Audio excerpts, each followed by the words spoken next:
morning, everybody. Welcome to the 46th and best episode of the Hashcast. And as always, I have a guest way cooler and way more interesting than myself.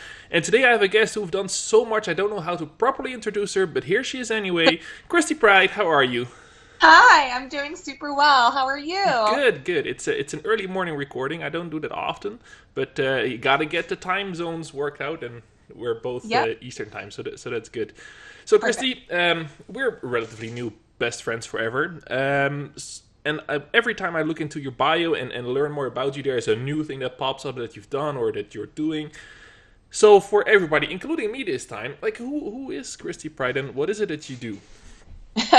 Gosh, I feel like I have to answer this question so often. I've actually been doing quite a lot of interviews lately for jobs, and that's one of the first questions they ask. Was like, just tell me a little bit about yourself, and it never gets easier. I never really know where to begin. I feel like it's really difficult to talk about yourself. I know. That's why I have guests on my show, so I can talk about you instead of myself. See, that's a good formula.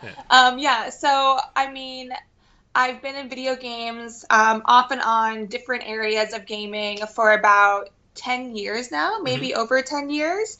And I do everything from communications to marketing. I've done some animation work. I've done a lot of on-camera stuff, event work. I'm all over the board. I haven't quite figured out where to stay within games. I like to try a little bit of everything, but yeah, I think I've settled into like communications and marketing. That seems to be what I'm best at, leading on-camera stuff and event work as, still stuff that I do, but it's more, freelance, I would say. Okay. Well, that's pretty cool because like there's people who are dying to work in the game industry and they're just trying to get like one little thread for themselves. And here's you're just doing all the things. So how did that start? Like, what is your origin story? Gosh, my origin story. So I think I get this question a lot too. People DM me a lot and they're like, how did you get into games? Did you go to college? What was your degree? And I got my degree in English, which is applicable in a way, but I didn't set out to go to college to work in games. It kind of was happenstance. Yeah. So I would say the way that it happened for me, my origin story is I did a little bit of pro gaming back in like the early 2000s and like the core like MLG days. So I did a lot of that and I got noticed a little bit and my name out there. And I think the game industry, I know the game industry is all about networking and who you know. So I started meeting people at events, at these tournaments, whether locally or remote, and I started meeting people and networking, and then I started doing a lot of writing, hence my English degree coming in handy. And so I started doing a lot of writing and got opportunities to publish on kind of bigger gaming outlets, and that got my name out there more, and I just started slowly building my my portfolio of work. And I do feel like the industry was so much different back in the early to mid 2000s. I think it was a little bit easier to kind of finagle your way in, maybe. I think I was just around during a time where there was more opportunity, less competition maybe. I feel like now there's so much competition with streamers wanting to move from streaming into full-time jobs. With, it's just a different era of gaming. So back then I think it was quite a bit easier. So between the tournaments and the pro gaming and the journalism, I just networked my way into jobs. And I still think that's largely how a lot of people get their jobs. And I think when I did the Tester, the PlayStation reality show, as goofy as that show was, it really did help me a lot. So from there, I started having, pretty big AAA companies reach out to me because I came in second place. I didn't win, but I came in second place, which I think worked out better for me because the winner, the winner gets a job at Santa Monica Studios, which is amazing. I would have loved to have worked on God of War, but it's kind of like American Idol where if you're the runner-up, you kind of get your pick because people are reaching out to you. So I had a bunch of places reach out to me, and I got to do a bunch of freelance work for a bunch of companies and eventually work full-time at some other places. Yeah, so, it all kind of, I feel like it all kind of happened by accident. Yeah. And I hate saying that because people do work so hard to get into the industry, and it just kind of fell in my lap because I was just networking. Well, networking is still a skill that people should not underestimate how important it is and how far you can go there. But like, I make this. I have the same sin where it's like, oh no, I was just lucky, or like I just ran into the right person. But still, it takes a combination of personality, drive, and hustle to keep doing it, right? Because if you mess up the first job, you're not going to get the second one. So don't sell yourself short, because you're obviously awesome considering all the things you've done. So you've done the tester. For people who don't know what that is, can you give a quick description of what the tester is? Of the tester? Yeah. Oh, good. So the tester was, there was 3 seasons of the tester, and it was a PlayStation reality show. And so what it was, you know, it kind of adhered to like a traditional reality show format where, you know, we all live in a house together. I think there was 12 of us to start. We all live in a house. There's weekly competitions, and then based on those competitions, a panel of judges eliminates us. So I went into it thinking that the competitions were going to be like gaming related. They were all loosely gaming related, but I thought they were going to be, you know, like I would be competing against other people. We both have to sing on the. Yeah. I was just playing Overwatch before he jumped on this. And so I went on thinking it was going to be more of like gaming tournament style competitions. And I was wrong. There was a little bit of that, but it was mostly physical competitions. And it was really goofy, but it was a lot of fun. And so I had someone sign me up for it, kind of. People kept referring me. They're like, hey, you should sign up for this. You should sign up for this. And this was back, gosh, it's been almost 8 years now since we filmed the tester. And it literally feels like it was just like 2 or 3 years ago. It still feels fresh. Yeah. But it has been a while. And it was just a really goofy show, and I came in second place, like I said. So the winner gets like a job as a producer at Santa Monica. So the prize was actually really great. It was something really nice that PlayStation was doing, you know, for fun experimental content, and also, you know, to introduce people into the industry. Yeah, it's super cool. Like I never heard of that show until I talked to Will Powers 2 weeks ago, who also was on the tester. And I did not, before I invited you, I had no idea you were also on the tester. So if you're listening, like, oh, you're just going to get all the tester people. No, this is pure coincidence. Oh my gosh. So that is so funny because people really only ever invite me onto podcasts to talk about the tester. People are so curious as to like the format, what goes on behind the scenes. Is it scripted? Is reality TV real? Is it fake? People only ever want to talk about that, and I'm happy to talk about it because it really was such a good experience. It was so fun. I look back so fondly, and I'm still friends, again, 8 years later, with 90% of the cast on the show. I was just telling you, I just did a tester reunion podcast, so that's so funny you had no idea. I had no idea. No, it is pure coincidence. Yeah. Normally all anybody ever wants to talk about. Yeah, no. I like we've been talking on Twitter a little bit more recently, and I was like, I gotta get Krysti on the show because she's so like, you do so much things, and I started looking into all your stuff, and the tester. I was like, oh, that's the same thing that Will did. So that's how that happened. But it was pure on your own merit, not because you were on a TV show. Can you imagine that? So after that, so you do the tester, you get a couple of freelance gigs. What was your first paid job in the gaming industry after that? I would say the biggest paid gig that was like long term was I became part of the Fragdoll Cadet program. So I was heavily involved with the Frag Dolls, if you're familiar. I've heard about them, but if people might not have heard about them, what are the Frag Dolls? So the Frag Dolls were unfortunately, they were a Ubisoft-funded, all-female like marketing and events team. And so the Frag Dolls did a lot of content, a lot of event work, a lot of marketing, a lot of, you know, PR communications work for Ubisoft. You would see them at events. They were always at tournaments. They were kind of like, you know, a group of girls that were the face for Ubisoft and its products. And so there were the Frag Dolls, and then there was the Fragdoll Cadet program, which was essentially like an internship. and you would sign up and get picked, and you would work this internship with the Frag Dolls, and you would get to go get hands-on experience at events, what it's like to like plan an event, set up, work a booth.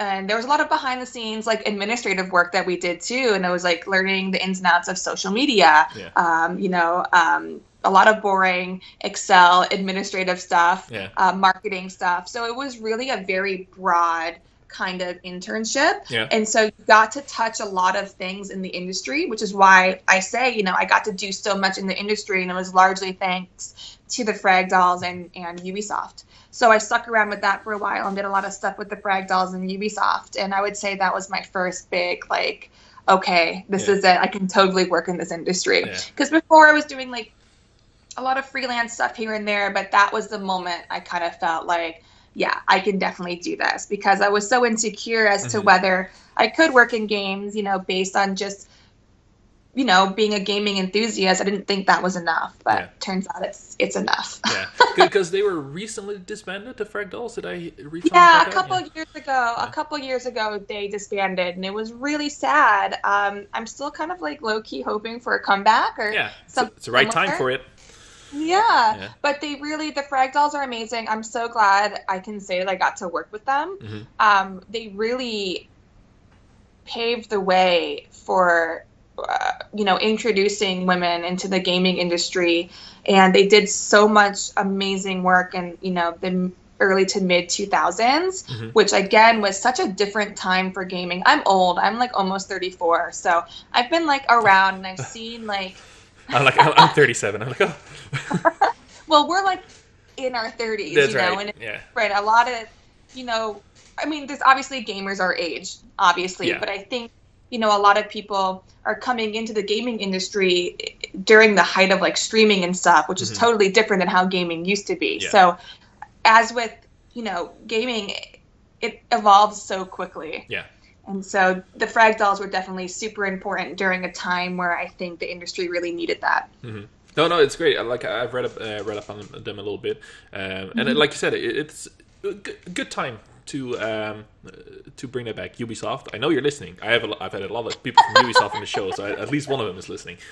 So give it up, Ubisoft. Like, no, but like, it's true to say, like, there's so many a whole new generation is getting their feet wet in a completely new world, basically, with the streamers and influencer marketing and all those things. Like, a group like Frag Dolls could help so well manage that a little bit, because my main concern about streamers nowadays is these kids are making a ton of money, like, for them, right? Because anyone can just be a streamer out of high school or even before that, and then at some point, relevance is very fleeting in the gaming industry as well. So I'm always worried about the people that are super popular now, and not the Ninja, because he makes enough money to last like 3 generations. But the people, that make like 5K a month or whatever, and like, wow, this is a lot of money when you're 22, and then all of a sudden it's gone, right? And I think an organization from the industry should look over that a little bit better than having those people just drop off the map without anything else. I really agree, and you made a really good point. This is something I worry about too, and I worry about it almost from like a maternal place. I see these young kids, you know, they drop out of school or they quit their full-time jobs to become streamers, which, you know, on one hand, I'm really proud of them, and I think that's really great to pursue what you want, because, you know, no risk, no reward. You got to take a chance always. But I do worry that, you know, they're going to do the streaming thing for years, and as with everything in the gaming industry, it evolves so quickly, and that bubble is going to burst eventually. It's just going to burst. And you're not going to be making this kind of money forever. So you, need to be really smart with the money you are making, and you need to have like a backup plan. You know, you're going to have this gap in your resume that's going to be difficult to explain. And while you are learning and curating skills like how to make a content calendar and video editing, you are, you know, learning things that are applicable to jobs in the future, but you're also going to be competing against so many other streamers that are now trying to move on to full-time jobs in the game industry as well. So the competition it's a lot. And I often wonder what my life would be like, or what my career would be like, is if there was like streaming back when I was networking and trying to get into the industry in the early 2000s. Yeah. Did you ever try to get your foot into the streaming? Because I see a very nice setup in the background there. I know you stream occasionally, but is it something you're interested in today, or something that we can expect to see?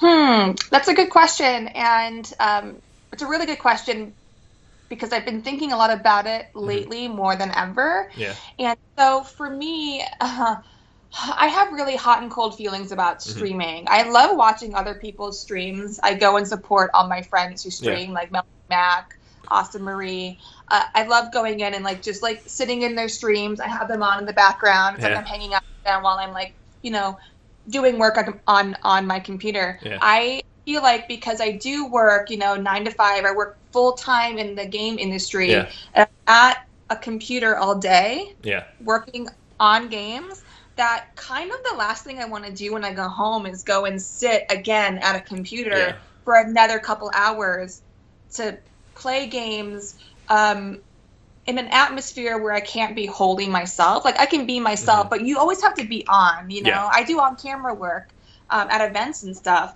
and that's different than, I think, being home and trying to do something that you're doing to unwind, but then there's an audience. So for me, I don't know if I could do it just because I work full time in the industry.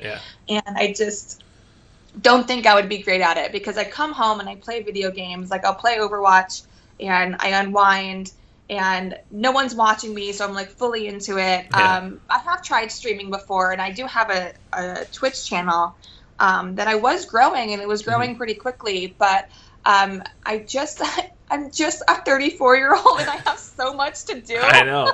Adulting. So even carving out 3 hours 3 times a week to stream is really hard for me, because not only do I have full-time jobs, but I have passion projects. I like to write. I have other things, I like to do. So finding that time, I think, is going to be really difficult, but I've been thinking about it. I've been thinking about, even, it's not about money. I make money. I'm fine. I think it would be fun to connect more with the people that follow me on Twitter. So in that regard, I'm kind of playing with the idea of just jumping on here and there.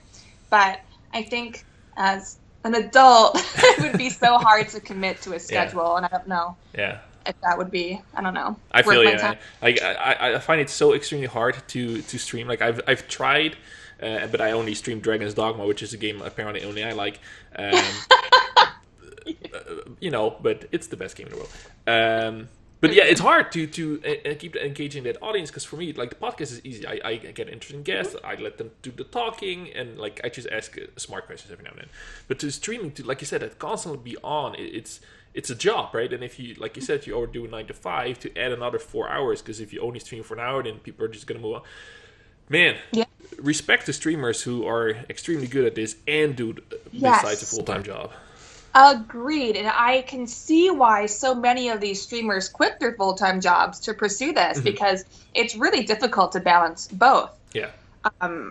It's no joke. I mean, I really admire streamers, and, I hope that they're all very well taken care of when this bubble eventually bursts. But yeah, I don't think I can fit it into my life as much as I would like to do it, just to connect more with my community. We'll see. I'll try. We'll see. I'll retweet it. That's fine. But yeah, we only started scratching the surface on all the stuff you do, and then here I go on a huge tangent about you streaming, perhaps. So that was just the beginning, right? Fragdoll Cadettes. After that, you've done a lot more, because then you start, according to your resume that I tried to read up on, focus a little bit more on comms and marketing. You have an English background. What made you choose the marketing? Because that's a whole new skill set that you are just tapping into. Is that just what you learned from the Frag Dolls? Yeah, so I got a taste of it. The marketing and comms stuff, I got a taste of when working with the Frag Dolls, and I really liked it. And I think I liked it because I was really good at it. And I think, with marketing, especially with brand marketing, anybody can be good at brand marketing if you're passionate. I really feel like you have to be passionate about the brand that you're working on. And if you're a gaming enthusiast doing marketing in the game industry, it's going to come pretty easy to you. And you're going to have good ideas, because it's just coming naturally. And so the marketing I really loved. I really love brand marketing. I love advocating for brands. And with brands I love, I just want to see them be the best they can be. And just, it's fun, it's rewarding. And if you love something, it comes easy. Same thing with comms. It's all about networking and talking to people, which also I love and I'm pretty good at. So same with comms. I just really, really loved it.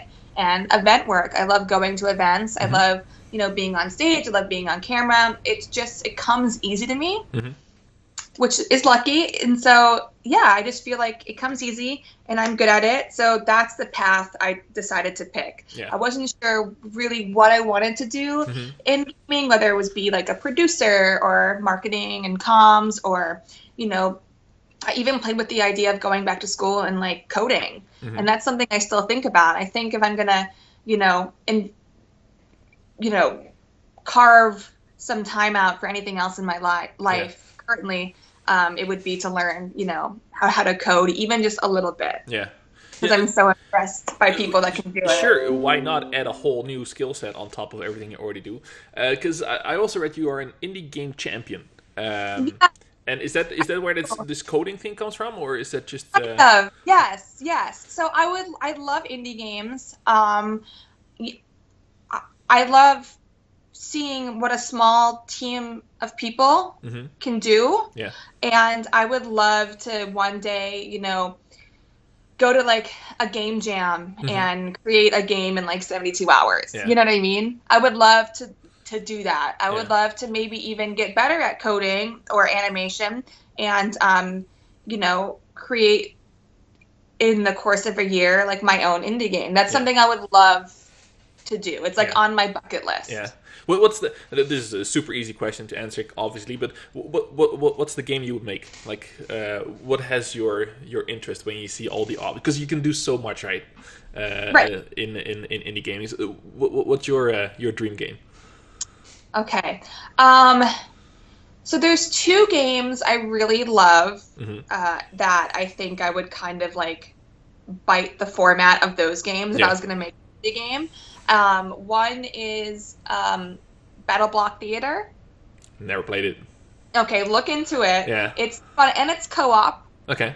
Like same couch co-op, so you and your wife can play. Oh, that's awesome. And it's very fun and it's very cute. There's lots of cats. Oh. It's very good. So I loved that game. It's just goofy. It's like artistically it's simple, but it's challenging. And then the other game I love is Journey. Yes. Yeah. Everybody knows Journey. I'm gonna have I think I might have admitted to this before. I never got the Journey experience that everybody seems to be talking about. When you play through it, the first time I played it, I was like, this is stupid. I'm just gonna play it again.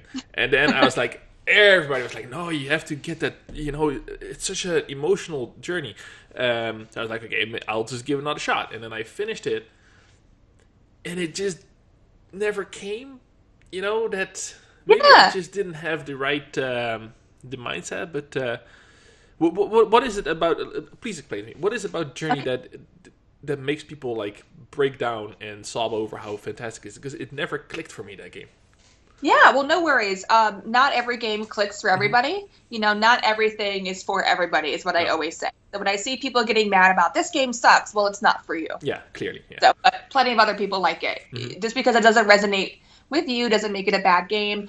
Journey didn't click with you, and that's fine. You might not have, depending on when you played, you might not have had like the right experience because Journey was so magical because of like the like online multiplayer where you're playing with other people but you can't really communicate with them because there's no way to talk to them, so you have to kind of communicate with them by like dancing around them or chirping. There's like this little symbol you use to get people's attention, and you kind of have to organically figure out like, hey, let's stick together to make this journey easier. And I remember, and I think this is probably why Journey resonates so much with me, is It's a very simple game. You can complete it in 2 hours. Mm-hmm. And, you know, it kind of tells you the story in passing as you're, you know, going on this journey. There's this mountain that's always in view, like in the background, and you know that's where you have to go. The game makes it very clear that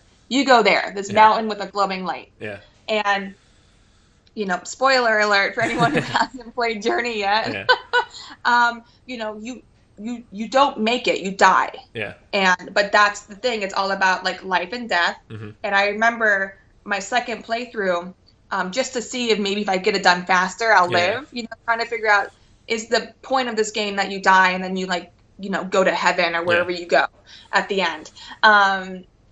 And so I remember at the end, you know, my character slowing down and dying. And I did the whole journey with another player. Okay. We stuck together the whole time. And there were so many times I thought that player was going to die. And I was like so worried. I was like so invested in this person I didn't know. And we get to the end, and there's like the sand or the snow, I can't remember. That's and the player ran around me in a heart shape and drew a heart around me in the snow. Aww. And I know, and I was like, oh, that's so beautiful. It's so wonderful. It's just like an ambient, emotional experience. And maybe I just was playing with stupid people that didn't draw hearts around me, because all I remember is like slogging up that mountain and like I see the merit of it. I see how beautiful that game is and the potential. I just wish I had that connection, but maybe I was just not open to it. Like my empathy ports did not go open until I had a kid. So maybe if I play it now, it'll absolutely destroy me. There you go. We'll see. But it's my great. empathy ports are wide open all the time. Okay, well that might be it. Like they oh man, I can do a whole podcast about me being destroyed by games now that I'm a dad. But I know we'll talk at some point. But it's cool. I love hearing what makes a game so special for you, and that's kind of want to lead into my next question. Is like you've been in games for a while, like. I ask almost every guest this, like games is a hobby that either sticks with you or it doesn't, right? It's either you play it as a kid, you're like, oh, this is a fun exercise, and you might play your whole life. And then there's people like us who have that connection where we're like, no, games is going to be it. Like I want to work in games, I want to be involved in the industry. What was the game or what was the moment that made that decision for you, basically? The moment that I was like, I for sure need to work games. Yeah, or like it takes to another level, right? It's not just a hobby that I enjoy and move on like reading a book. Like no, games is I need this to be a part of my life. Either be involved or through journalism, writing, like all in. Like was there a game that did that for you or? Yes, actually, there's a moment. The way you worded that was great because there's a moment that like stood out to me immediately. Mm-hmm. And it was when I was much younger, so I hadn't even, I was still in high school, I believe. I think I was in 9th grade. I was 14, so probably 9th grade. And so I was playing through the first Metal Gear game, Metal Gear Solid, on PS1. Yeah. My dad had brought it home for me and my little brother. Mm-hmm. And he was always bringing games home for us, which was really great. Single dad, the best, giving us video games, keeping us good and distracted. Yeah. And my dad knew that I really liked video games, so he would always pick some up on the way home and give them to me. But what stood out here is my dad wanted to play this one with me, and that was unusual. Normally he would just give me and my brother the games. And there's New York. Yeah. I told you. Yeah. And I'm on like the 5th floor too, and it sounds like I'm like on the street. There's New York. Yeah. So he wanted to play through this game with me, and I was like, oh, this is so cool. My dad's showing interest in games. And my dad's like a military guy, so I'm not surprised that this game looked cool to him. Yeah. Like the opening sequence of Metal Gear, my dad's like, oh, this looks cool. I had no idea. And I was like, yeah. And so I couldn't play it until my dad got home from work every night, right? Mm-hmm. And so we would play in like 2-hour intervals. It took me forever to beat the game because I had to wait for my dad. Yeah. And it was a really great experience. And my dad was like, Christy, you could do this. You could make these games. You could draw the characters. Like you could design this. You have great ideas. And we got to the part with Sniper Wolf, right? Mm-hmm. And he loved that scene. He loved Sniper Wolf. He loved like her whole story and background. Yeah. And he was like, Christy, you're a great writer.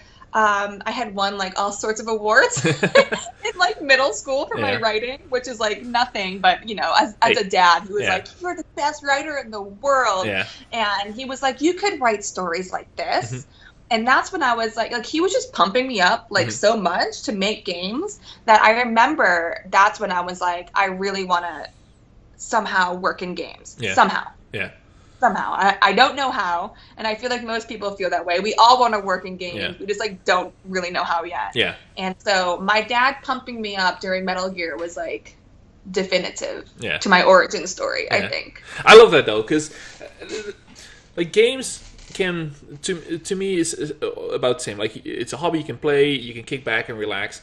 But sometimes they have this moment where I had it with the Adventure of Lolo on the Nintendo, like the first NES system. Yeah. Because my entire family was involved in that, and it was supposed to be my hobby because I got the NES, and then Zelda came along, and my stepdad got into that, and my brother got into that. And it provided a bonding experience for us, especially with Lolo, because the puzzles were too hard for me. It started with like glancing on the TV, oh, just move that crest over there. And then they got into it. And then we were all around the TV trying to solve the puzzles together. And that is family time that we didn't have a lot of, I guess, where everybody was like involved. And then at some point it got too much for my mom and my sister because they had to go upstairs to watch their soap operas on a different TV because the boys had taken over.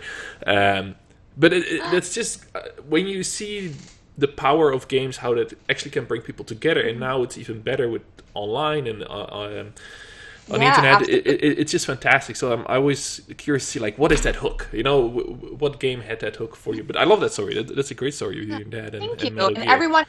Everyone has that story. Everyone has like that one experience that resonates with them that they go back to and they remember so crystal clear. Mm-hmm. I have a lot of really great gaming memories, but for some reason that one is still in HD. The other ones are there, but they're like foggy. But this one is like, I look back on it all the time, and my dad will still bring it up. He'll still like bring up like, oh, remember when we played through that game? And and my dad is so cute. He's collected a lot of the weapons from Metal Gear, like the actual weapon.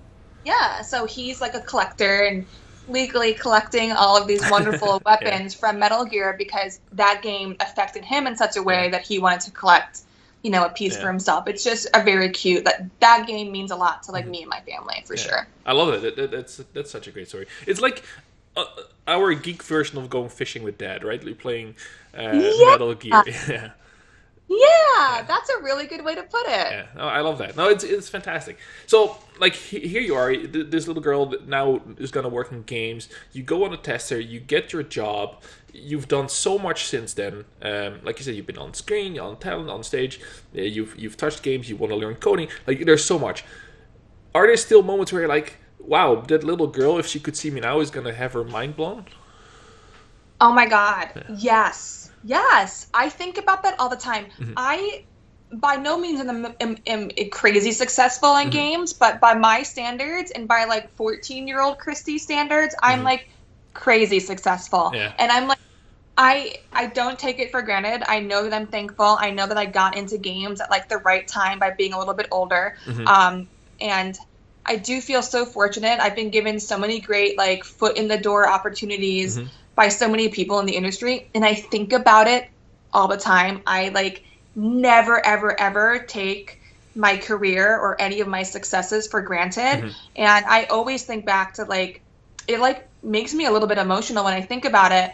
When I think back to being younger, never would I think that I would be like where I'm at, like living in New York City, having worked in games. I got to do so many cool projects and freelance work and event work, and I've met so many cool people through games, and I've gotten to travel all over the world because of this career, and it definitely feels like I like weird imposter like syndrome. I almost like I don't deserve it, but I know that I did work hard, and so it's very weird. It's really hard for me to like really wrap my head around it, but 14-year-old Christy would be losing her fucking shit right now. That's it. Like I think my 4th-year self would be impressed, and I have only done like not even half of what you've been doing, but I get to talk to cool people like you, so that's pretty impressive too. And you're me. I think it's really impressive. Anybody that like has a passion project in it, you know, and they stick to it. Like you've been doing this almost a year now. Yeah. That's amazing. Yeah, no, like being able to do something, schedule something, and stick to it. Mm-hmm. It's amazing. Yeah, no, it's great. And like I love stories. Like I'm always chasing sort of when it was either books or whatever. And what I wanted to do with this show, okay, I wanted to start a podcast, and it started with like 4 white dudes screaming about Black Panther. Like there was, you know, one of the 1,000 podcasts that were out there, and there are a lot of people who are just better at that than I am, because I couldn't even handle my Skype back then. So then I started. It morphed into like, okay, how about I get 2 people in a room and have conversations they otherwise wouldn't have, because I'm the connection, which was great. But like getting 2 big names on the same night and then one gets canceled and you screw it up, it was too complicated. So then I started like, everybody in this game industry has a story, like yourself, like, and I have like, if I have one superpower, I would say, is that I can talk to anybody. So how about I'm just gonna do a show where I give people the opportunity to tell their stories, because I love listening to them. I know some other people love listening to them. So that's my journey into this gaming industry, because I've like tried all kinds of stuff as well. But it's fun to think about what our 14-year-old selves would think of us when maybe even when they're listening to this future podcast for them. Like they get to see us both. That would be pretty fantastic. But I'm getting distracted by that story with Metal Gear Solid of yours. So I'm going to try to reel this back in. Who are some people? Because when I look at what you do, I think you're such a great example of what is possible if you utilize your talent, your drive, and your hustle to do the thing you love. And I think that's so important when people get to chase their passions like that. But who are some important people to you? Like, who are your role models or inspirations in this industry? Okay, I have a couple.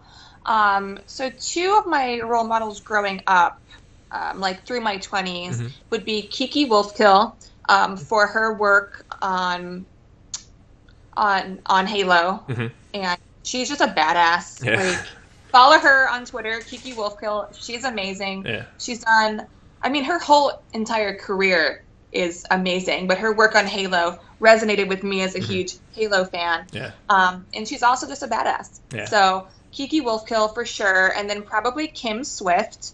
So everybody knows the game Portal, right? Not a lot of people know that Portal kind of came from Kim Swift's student project. I did not know that, no. Started as a student project by Kim Swift, and then it turned into the game we all know and love today. Okay. So I think, again, she's also a badass. I love what she's doing. And she was, again, both these women were doing things in games during a time that was like so new and fresh to women. Now, thankfully, I feel like we have much more women in games, and we have women dominating streaming. And that alone is like just so nice to see. And then a recent somebody I'm recently fangirling over would be Amber Osborne. Oh. She's the chief. I had her on the show like a couple of weeks ago. Did you really? I have to listen to that episode. I'm obsessed. Yeah. Sorry. She's gonna like listen to this and be like, get her out of here. She's gonna Amber's block the me. best. She's just so cool. Again, a badass. Not only is the work that she's doing as a chief marketing officer at Doghead Simulations, but she's also like her normal life is just awesome. Like she just seems like the best person. And her online presence is just amazing. Amber is such a lovely person. Like I said, like I've known her. She's one of my first internet friends. Just because she like took care of me, because I was just as young and on the Twitters, and I kind of stood out, I guess. But then if you read about Amber Osborne's life, the stuff she's done is just, it's nuts. I know. It's nuts. Everything she's done. As you're gonna love hearing that you're fangirling over her. She's good. Like obsessed. Have you ever met her? No big deal. So I love her because not only is she's literally a boss lady. Like she's a boss. And she's killing it. And, she's beautiful and hilarious and talented and successful. But she's also so supportive online. And she's she interacts and responds to everybody. She's super friendly and supportive online. And that's what we need. We all need to be supporting each other. And, I see something. I'm just gonna segue into something really quick. Go ahead. Something that drives me crazy within the games industry is it seems like, verified people only want to talk to other verified people. It's a very like, I don't want to say classist, but it does feel like, if you have to be a certain level, like it's like sitting at the cool kids table, right? I'm trying to find the right way to word this without sounding offensive, because like I get it, but I do see people that are like popular only interacting with other popular people. But then I see people like Amber, who's crazy successful online, and she responds to like everybody. People with like 50 followers she'll respond to, and is supportive. And I like to see that, and I want to see more of that. I think we should be responding and interacting with people that aren't in the industry yet or trying to look up to you. Like, you don't have to only respond to, people with a blue check mark next to their name. We need to be interacting with, I don't know. It's hard to explain, but it's like a pet peeve of mine. Because I don't think I'm at the cool kids table. I like try to talk to people on Twitter and like they totally blow me off. And I'm like, oh, no, I think you definitely should be at the cool kids table. I wonder what that is. I think it may be two things. One, I know the blue checkmark thing has like a whole new tab of notifications, so they stand out maybe more. I don't know what that is. But it could also be just years and years of having to deal with garbage. Like, I don't know what it is, but I kind of see what you mean. Because it's hard enough already, right, to be successful in this, and if you have the opportunity to mentor someone, I think that's very important. Like you said, that that's how we make this place a better place. But we'll see. No, I love Amber. Oh my goodness, listen to the episode. I think it's 3-4 weeks ago. Check it out. Everybody, as you were listening to, I'm gonna do that. That's great. It's fun to hear about your role models, because I did not know. I'm gonna follow them on Twitter right after we stop recording on this. How do you deal? Because you have a significant amount of followers yourself. You're almost to 13,000 people that listen to you talk on the Twitters. How do you deal with that? Because your experience online might be different from my experience online, right? And there's no training for this. There's no training on, like, sometimes you say something and then people either run with it or take it for granted. Like, how have you dealt with your rise to fame-ish? Gosh, that's a really good question. All your questions are really good, and they're all things that I think, it's funny because all the questions you're asking are all things that I think about all the time. That's good. Like, I get myself worked up over, should I curate my presence online better? Should I brand myself better? Should I, tweet and behave in a way that's more appealing to, job prospects, or should I just be myself? Yeah. And I kind of go back, and I think this happens to a lot of people when they start to reach a certain point with their online clout, I guess you would say. And so I've just decided that authenticity is better. You should just be yourself, and unless you suck, then don't be yourself. Be just go offline. Yeah. You're an asshole. Yeah. Be somebody else. Yeah. But if you're like, just be authentic. So that's what I do. And if you look at my tweets from last night, it's very clear to see that I just do and say whatever I want. Yeah. But that's because I have nothing really bad to say. And I trust myself to be myself. I'm confident that I'm a good person. Yeah. And sometimes I worry when I'm applying for jobs, people go to my Twitter and they're like, oh. Yeah. But thankfully, in the games industry, I think having a personality and tweeting weird stuff and, getting engagement on that weird content is good. Yeah. Obviously, if you're phobic or a racist, then that's going to be problematic for you. But if you're a fun person, just be yourself, and I think that goes a long way. I've actually got into interviews where they've been like, "Hey, we looked at your Twitter, we looked you up," and I'm like sweating, and they're like, "You're really funny," and I'm like, Thank you. That's good though. I always wonder about it because at some point you grow beyond what we're used to having as an audience, right? But it's, you do become hyper aware of the amount of people reading what you're posting, and you're like, yeah, and it can go both ways. Something like, so many people are listening, and sometimes you're like, why isn't anybody listening? And this was super funny. That's my problem. But I think it's interesting. So, like I've reiterated this many. You've done so many things. What is the next for you though? Because I know you're currently looking for new opportunities. What is the dream gig for Krysti Pryde? Okay, so so I left my current job at Tilting Point, which is a mobile games publisher. I had a great time there. I got to learn the mobile gaming industry. So I've done AAA, I've done indie games, and now I've done mobile games. So like I've learned kind of every aspect of the game industry. And working there was super great. And I was there for about 2 years, and it's just time for something new. And I'm still doing consulting and like freelance projects for them. So it's nice to still be involved, but now I can pursue, like my next step in the industry. I'm just hungry for something different. I want to learn more. So here I am. I'm available. I'm open for opportunities. So, but my dream job,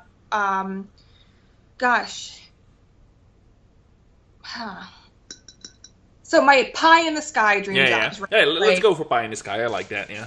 Okay. Yeah. So it would probably be any kind of brand or event work for Blizzard, ideally on Overwatch or Diablo. Yeah. I would love to work on the new Diablo mobile game. Oh yeah. Just putting that out in the universe. Yeah.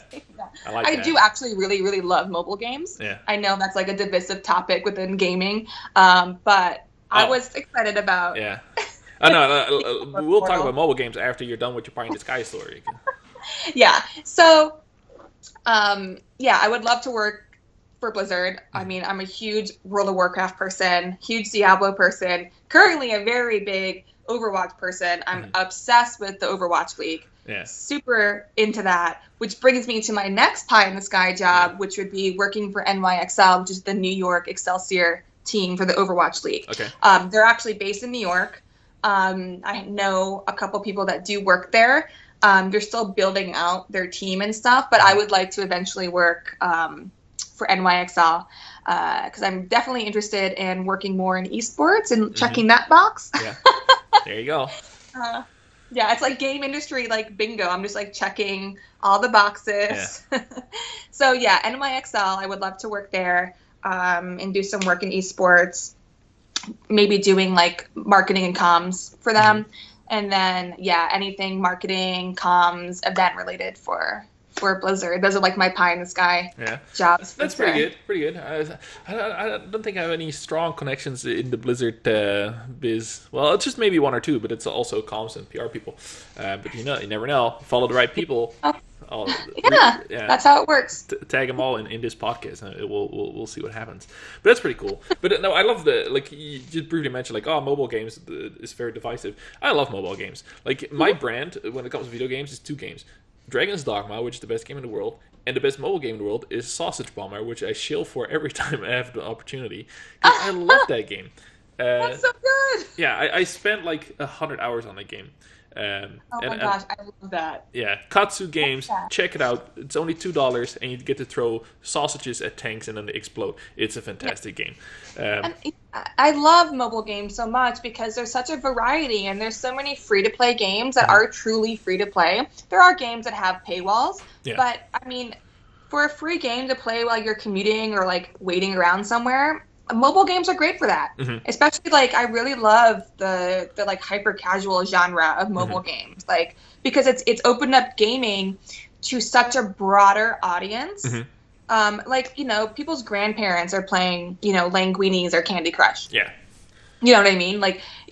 People don't even realize that they're gamers now because they're playing all these hyper casual games, but it doesn't feel like what they think gaming is. It's very interesting. And that's why I love mobile games, because it's opening up this form of entertainment to the broadest audience possible.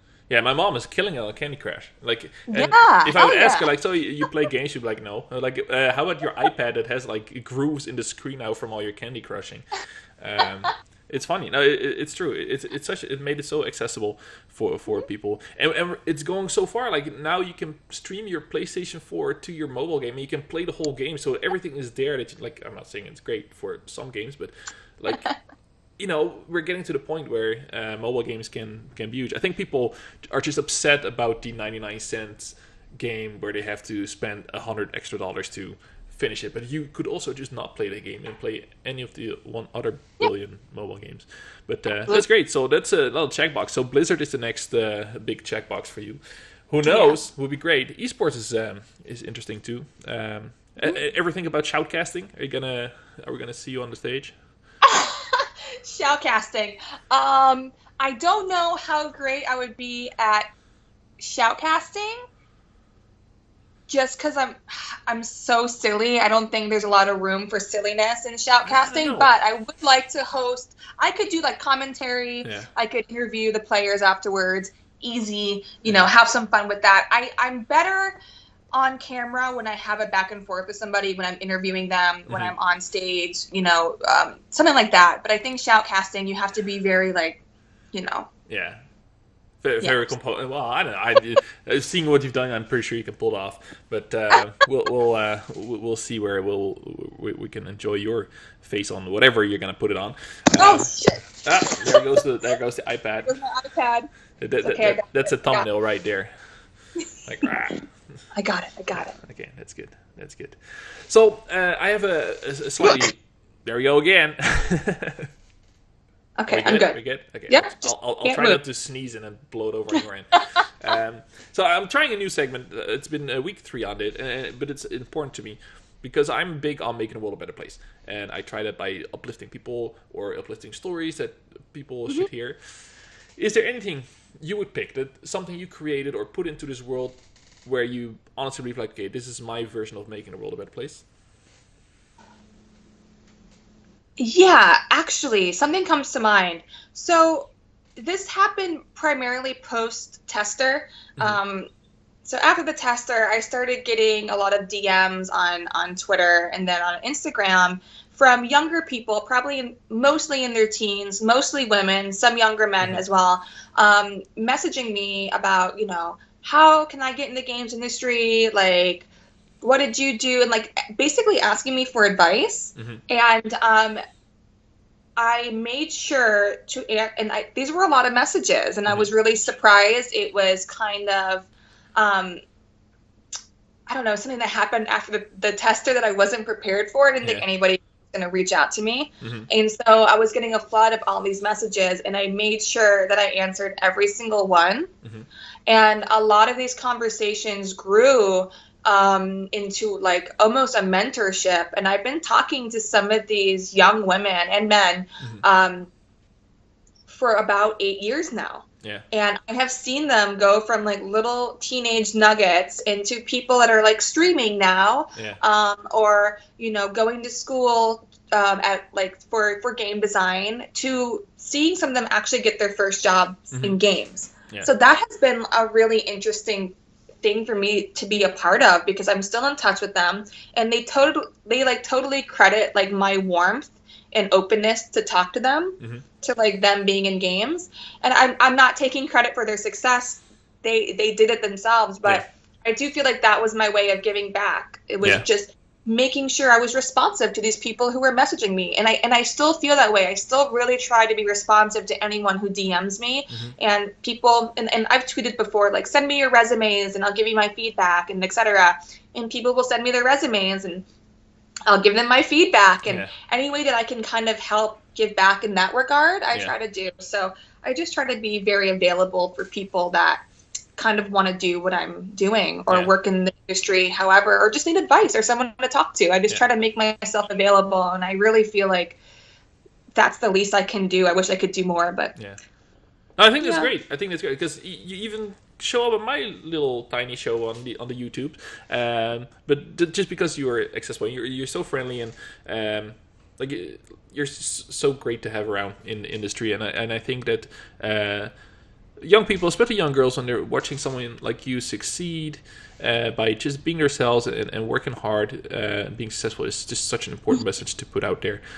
So that's just great to have you there as this beacon in the darkness that is sometimes the games industry.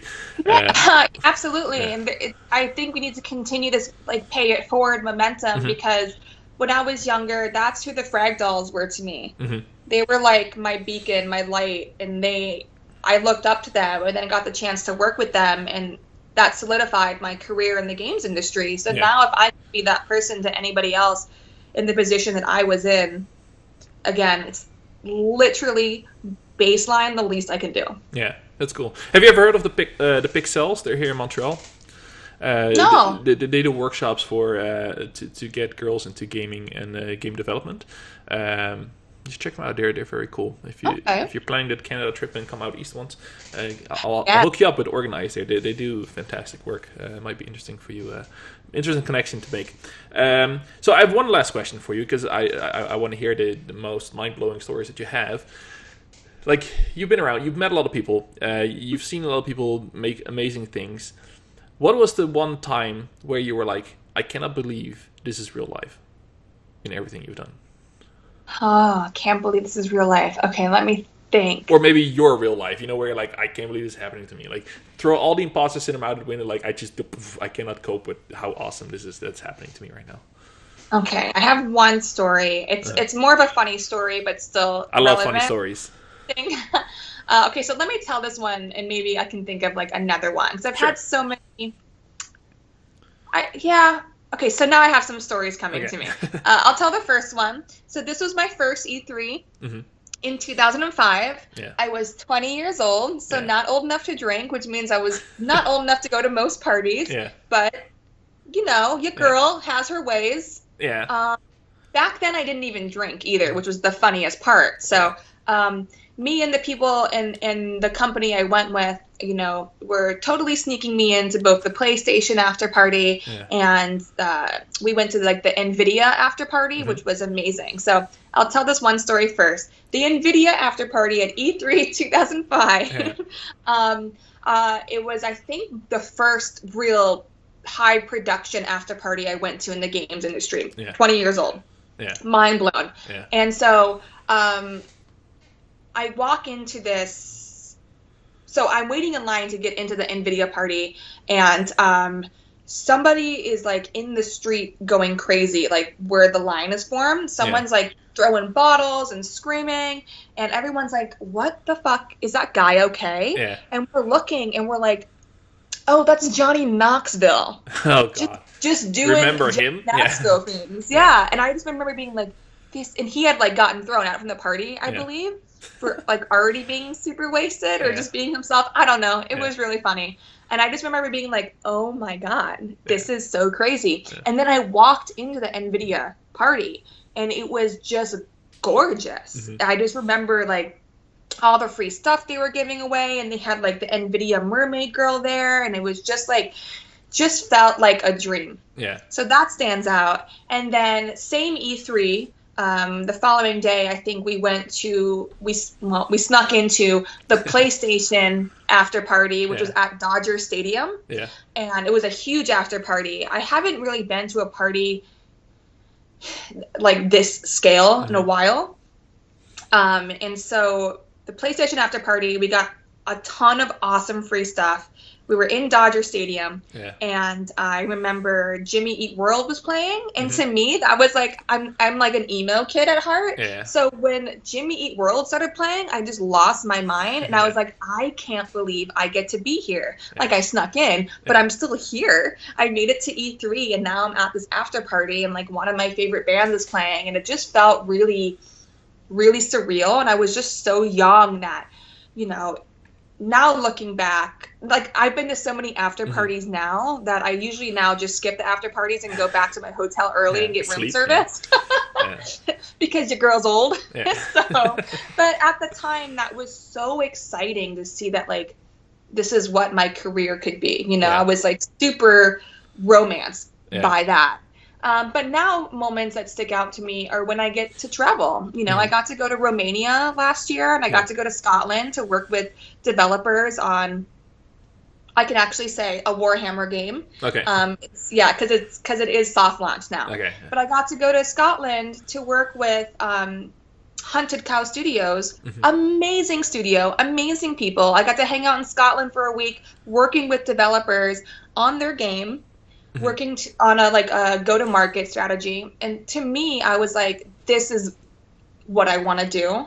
I'm good at this. Yeah. I love this. And I feel so lucky that I get to travel and work with developers. And so I would say going to Romania and going to Scotland to work with developers on these really cool projects really cemented that wow, I am in this industry. Yeah, that's so cool. First E3s, man. Oh my goodness. That'll do it for you.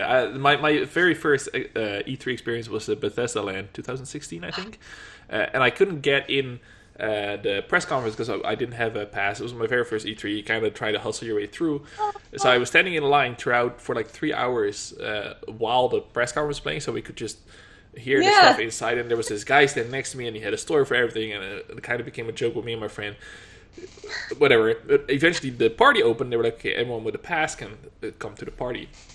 And that's when I got to meet everyone I've been following on Twitter for years, and all these cool content creators. And then Blink 182 was playing, and there was drinks and great food, and it was like, wow, this is amazing. And then I thought that couldn't be topped, and then I went to the PlayStation after party, and there was Conan O'Brien was there. They had a wall made of donuts. It was nuts. I was like, wow, what a fantastic life. Yeah. I love everyone's first E3 story. I love hearing everyone's first E3 story. Maybe you could do a whole episode on people's first E3 story. Yeah, I could. That could be good. Yeah. Or people's first industry after party, because these parties are so crazy. I've been to so many gaming parties that have just blown my mind. Yeah. It's really a testament to this insane industry. Yeah, it is so much fun. It is a great industry, and that's why I love doing what I love, because everything we love is made by people, right? Especially in this industry, and just to hear all the stories and the people responsible for making the things we love. We couldn't do it without people like yourself and all the other guests that I've had so far. They're making joy, right? Yes. And sometimes it's pure fun. Sometimes it's very much needed escapism for some people. Games are just amazing, what they can do and what they can mean in people's lives. So that's why I love doing what I do, and get to talk to people like yourself. Absolutely. And to touch on that, you said it.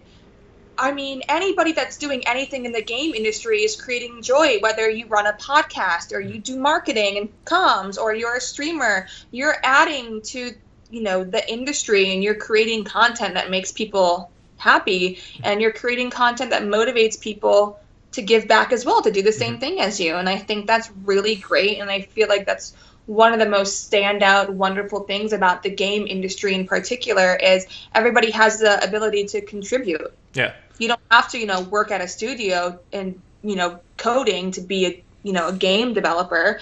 If you're people apps at a company, you're a game dev. Yeah. If you're, everybody working in games to me is a game developer. We're creating an industry, hopefully a better version year to year of the industry. Yeah. No, but just take a look at the credits of a Ubisoft game. It's 4.5 hours long, and the game would not be there if it wasn't for everyone on that list. So that's my guest list right there. That crawl was 4.5 hours. Pick anyone from that list. But Christy, this has been an absolute delight. It's so much fun to get to know you a little better and to see what you've been up to, and just I can't wait to see what else you're gonna do. Where can we find you? Well, you can definitely find me being weird as shit on Twitter. That's my outlet.